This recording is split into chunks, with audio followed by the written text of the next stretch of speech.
존경하는 부산 진구 구민 여러분, 박연철 의장님과 동지원 여러분, 그리고 김영욱 구청장님을 비롯한 공무원 여러분, 대단히 반갑습니다.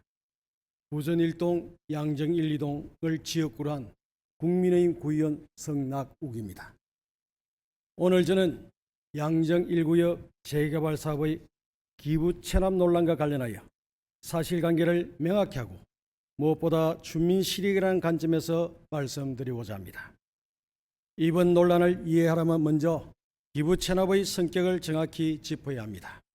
이번 사안은 법정 기부 체납이 아니라 조합이 자발적으로 공공기회를 제한한 임의 기부 체납입니다. 임의 기부 체납은 조합이 구체적 제안을 하고 구청이 이를 공식적으로 수용해야만 효력이 발생합니다.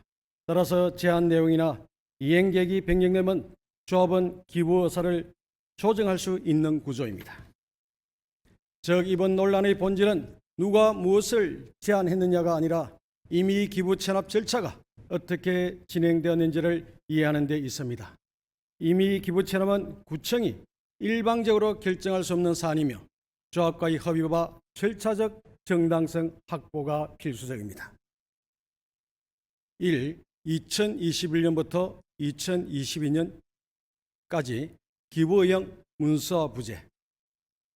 2021년 초 부산 남부교육구청은 학생 수 감소를 이유로 하익교 설립 계획을 취소했고 하익교 부지 문제가 본격화되었습니다. 같은 해 4월 구청은 착공 전까지 하익교 부지 조치계획 제출을 조건으로 사업 시행계획 변경 인가를 승인했습니다. 6월 조합은 1200평 규모의 공공시설 부지 포함 정비계획 변경 예정안을 제출했고 9월에 재개발 사업이 착공되었습니다. 하지만 당시 조치계획서의 기부 체납 내용은 구체성 없는 의향 수준에 머물렀습니다. 이 단계에 문서가 명확히 이루어졌다면 이후 혼란을 줄일 수 있었습니다. 2022년 11월 조합 임시총회에서 1200평 기부 예정지가 800평으로 축소됐고 이때도 법적 요건을 충족할 정도의 구체적 문서는 이루어지지 않았습니다. 이미 기부 체납에서 필수적인 요건은 첫째, 토지 소유자의 구체적 의사를 명시한 기부 체납 신청, 둘째, 기부 체납의 적정성 및 권리관계 검토, 셋째, 검토 결과를 바탕으로 위원회 심의를 거쳐 수용 여부 확정. 이 세 가지 요건들을 충분히 갖추지 않아 조합은 기부 면적이나 대체 부지를 조정할 수 있는 사항이 된 것입니다. 2022년부터 현재 의향 단계 유지.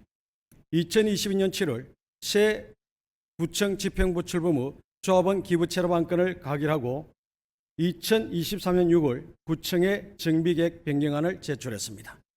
하지만 2024년 4월과 5월 조합은 조치계획 연장을 2차례 요청하면서 조정이 지연되었습니다.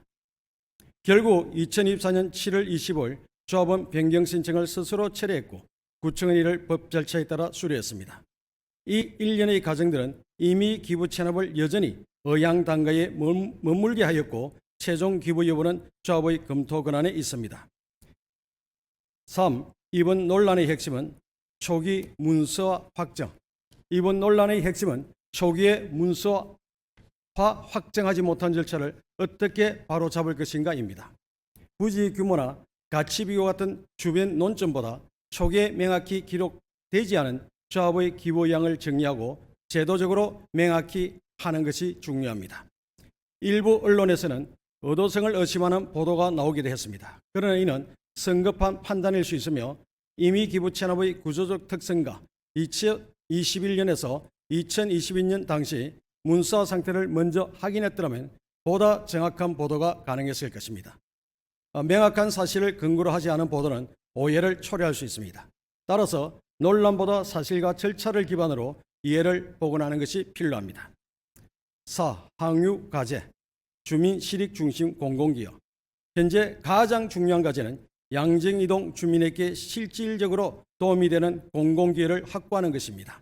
조합이 이미 기부 체납 의향을 밝힌 만큼 구청은 조합과 충분히 협의하여 주민센터 건립과 SOC 복합화 시설 확보를 위해 부지의 위치, 면적, 활용 가능성을 면밀히 검토해야 합니다. 경청하여 주셔서 감사합니다.